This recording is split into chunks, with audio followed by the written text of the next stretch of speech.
Who's going to make the Rams' final 53-man roster? Who's getting cut? Who's on the bubble? We've got some injury updates and more. That's coming up next on Locked On Rams. You are Locked On Rams, your daily Los Angeles Rams podcast. Part of the Locked On Podcast Network, your team every day.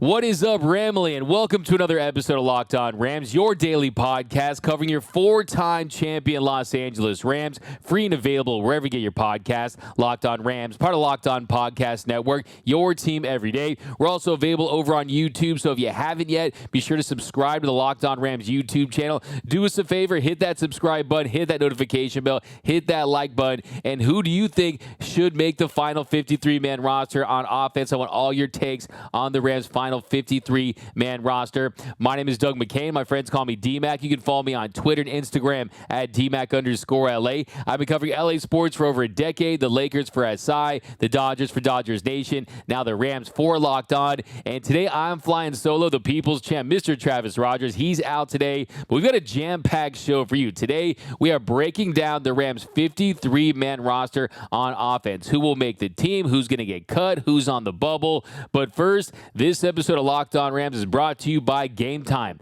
Download the Gametime app, create an account, and use code LOCKEDONNFL for $20 off your first purchase. Last-minute tickets, lowest price guaranteed. So we're closing in on the start of the NFL season. We're now just 16 days away from when the Rams go up to Seattle to take on the Seahawks, and you know what that means. That means we've got to break down this 53-man roster. Who's going to make the cut? Who's on the bubble? Who are the locks? Well, let's start with the quarterback position, the most important position in all of professional sports. And of course, Matthew Stafford is the lock. There's no question about that. But a couple thoughts on Stafford. And first, just following him closely throughout training camp, this is as healthy as he's looked in years. He looks re-energized. He looks reinvigorated. Last season, he was on that pitch count. He couldn't go out there and throw and build chemistry and build a rapport with Allen Robinson. And that reared its ugly head early on this season. And they were never really able to gel and get going. Well, it's a different story this year. He's building chemistry with the young receivers, Puka Nacua and Tutu Atwell. He's out there every day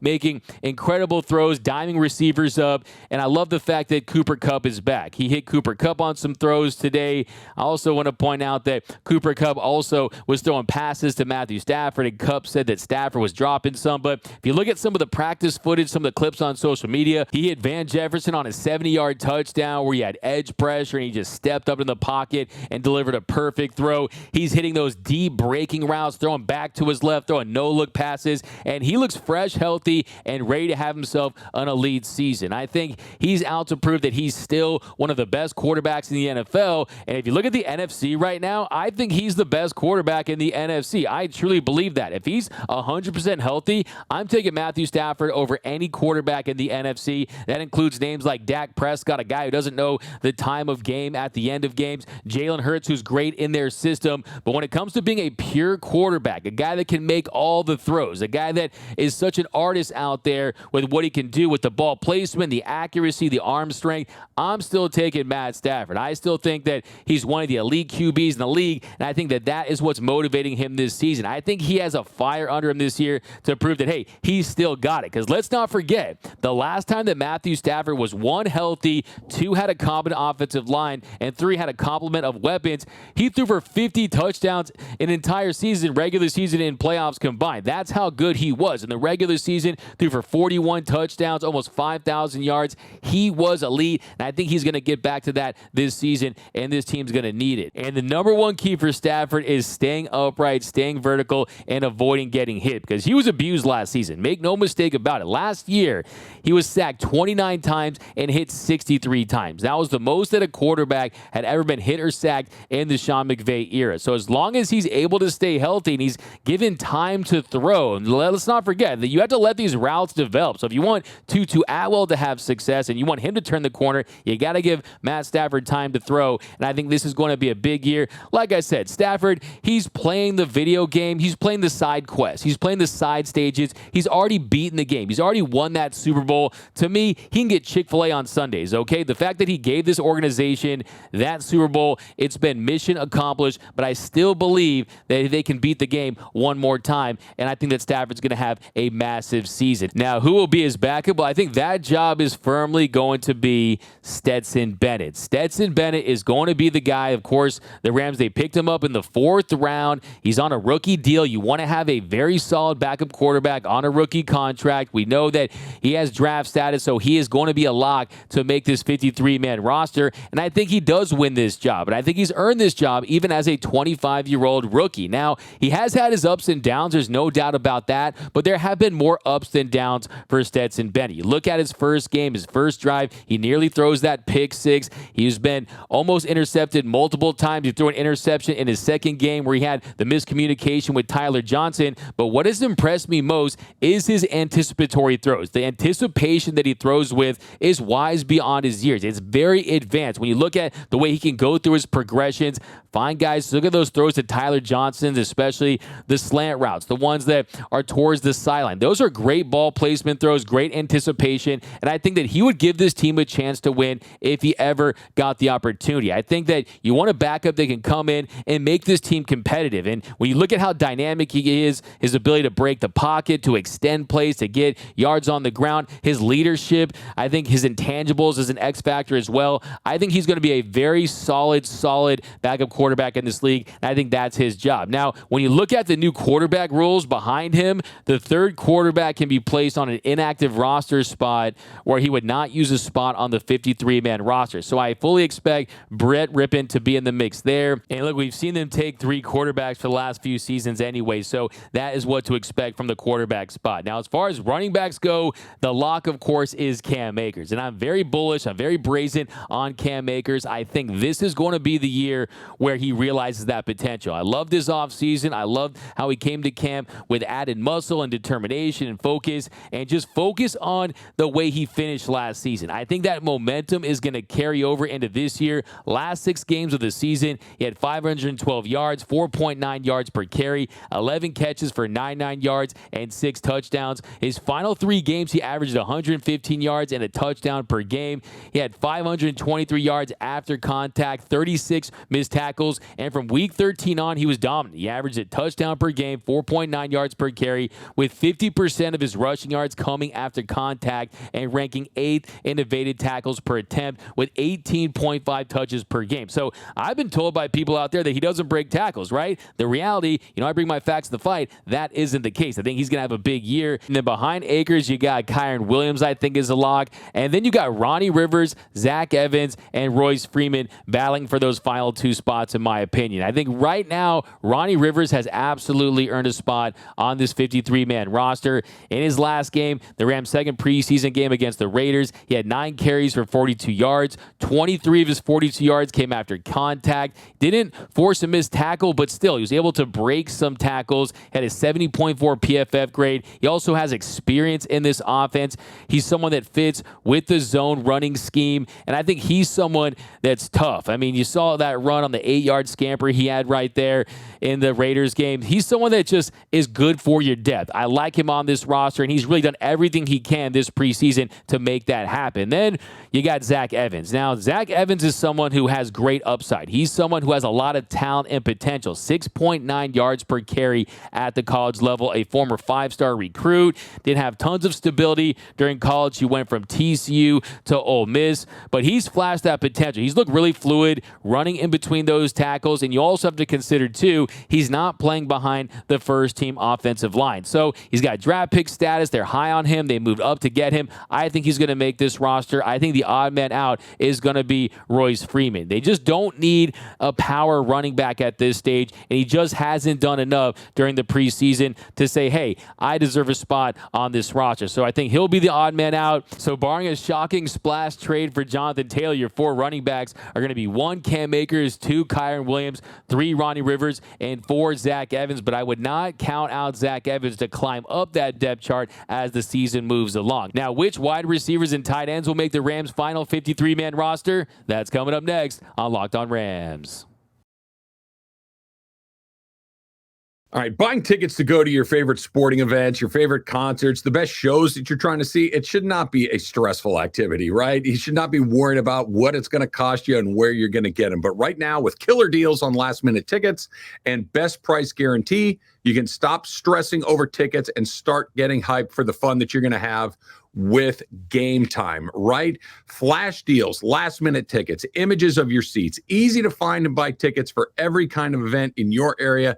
That's why Gametime is the place for last-minute ticket deals. You don't have to plan months in advance. Gametime has deals on tickets right up to the day of the event. You can get exclusive flash deals on tickets for football, basketball, baseball, concerts, a comedy show that you want to see at the theater, and much, much more. Gametime guarantees that you'll always get the best price. And if you find tickets in the same section or row for less, Gametime is going to credit you 110% of the difference. Download the Gametime app, create an account, and use the code LOCKEDON for $20 off your first purchase. Snag the tickets without the stress with Gametime. Terms apply. Again, create an account and redeem code LOCKEDON for $20 off.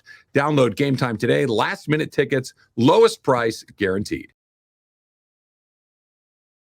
And we are off and running here on Locked On Rams. Thank you for making Locked On Rams your first listen every single weekday, free and available wherever you get your podcasts. Locked On Rams, part of the Locked On Podcast Network, your team every day. And if you haven't yet, be sure to subscribe to the Locked On Rams YouTube channel. Trying to get to 8,000 subscribers before the season begins. So do us a huge favor. Join the party. Hit that subscribe button. Hit that notification bell. Hit that like button. And let us know, which receivers do you want to see make the Rams 53-man roster? Now, when you look at the receivers, you got Cooper Kupp. Cooper Kupp is all world. He's still a top 5 receiver, in my opinion. He was dealing with the hamstring injury early during training camp, but he is back. And today after practice, he confirmed that he will be ready to go when the Rams take on the Seahawks on September 10th. So that's definitely great news because you know Cooper Kupp and Matthew Stafford are going to have to produce. They're going to have monster years for this team to make a run at the playoffs, and they've already gotten their chemistry back instantly. And that's the connection that they have. They won a Super Bowl together, and Cooper talked after practice today, and he talked about how him and Stafford really just picked up where they left off, and he was hitting him on deep out routes. He also said that Kupp was throwing passes to Stafford. He also criticized Stafford, saying that he was dropping his passes. So, hey, let's keep Stafford doing what he does best and have him throw that pigskin, okay? He's not the receiver. We don't need to see him in that role. But Kupp, of course, is going to have a big year, but I think the number one key for Kupp is that you do get a true wide receiver, too, that someone steps up at the wide receiver 3 position. Because if this is the group project, we know Cooper Kupp, he's the A-plus honor roll, president's list, dean list student that's doing all the work, but you can't have that for the entire season, right? Yes, he's going to be the best receiver, but he needs a competent receiver to back him up because we know that defenses, they're going to be geared towards stopping him. And 1, that's going to take its toll on him physically. And 2, that's just going to prevent what this offense is capable of. So behind Kupp, you're going to have Van Jefferson. And then at the number 3 receiver spot, it's going to be between guys like Tutu Atwell, Ben Skoranek, Puka Nacua. I think all those guys are going to contribute in some capacity, but those are the 5 locks. You got Kupp, you got Van, you got Tutu, you got Sko, then you got Puka Nacua, and then behind them, I think Demarcus Robinson has done enough during preseason, especially if you look at what the practice reports say. Like I always say, you got to read those practice reports. You got to watch the preseason game with your preseason goggles, right? Take everything with a grain of salt. But Demarcus Robinson, he's consistently made plays. He's gotten separation. You've seen him have success in those joint practice sessions, and I think he's going to make the team. Now, behind him for that 7th and final spot, I think right now it has to be Tyler Johnson. He's been the Rams' most productive receiver throughout the preseason. They both provide experience. They both provide depth. They both provide the ability to go out there and make plays. But I think it's great to have depth in guys that are veterans, guys that have been there and and have had success on this level. So who's out? Well, you got Lance McCutcheon, Austin Trammell, Xavier Smith, Tyler Hudson, and Braxton Burmeister. Now, starting with Lance McCutcheon, we know his story. He's the Rams' all-time leader in preseason receiving yards. This year, though, he's had 2 catches in 2 games. And that's just not enough to secure a roster spot when you look at the depth they have at that position. Now, last year, he made a lot of really nice contested catches, but what happened when he got his opportunity? He didn't take advantage. Look, like B-Rabbit said in 8 Mile, you only get one shot. Do not miss your chance to blow. This opportunity comes once in a lifetime. Well, he did not take advantage of his opportunity last year, and this year, they know what he's capable of in the regular season, and I just don't think he's a guy that's going to make this roster. I think it's too late for him to even overcome the guys in front of him. So that's just the reality with Lance McCutcheon. The receiver position just got a little deeper, especially when they signed DeMarcus Robinson and Tyler Johnson in the offseason. Then you look at Trammell. I think Trammell is someone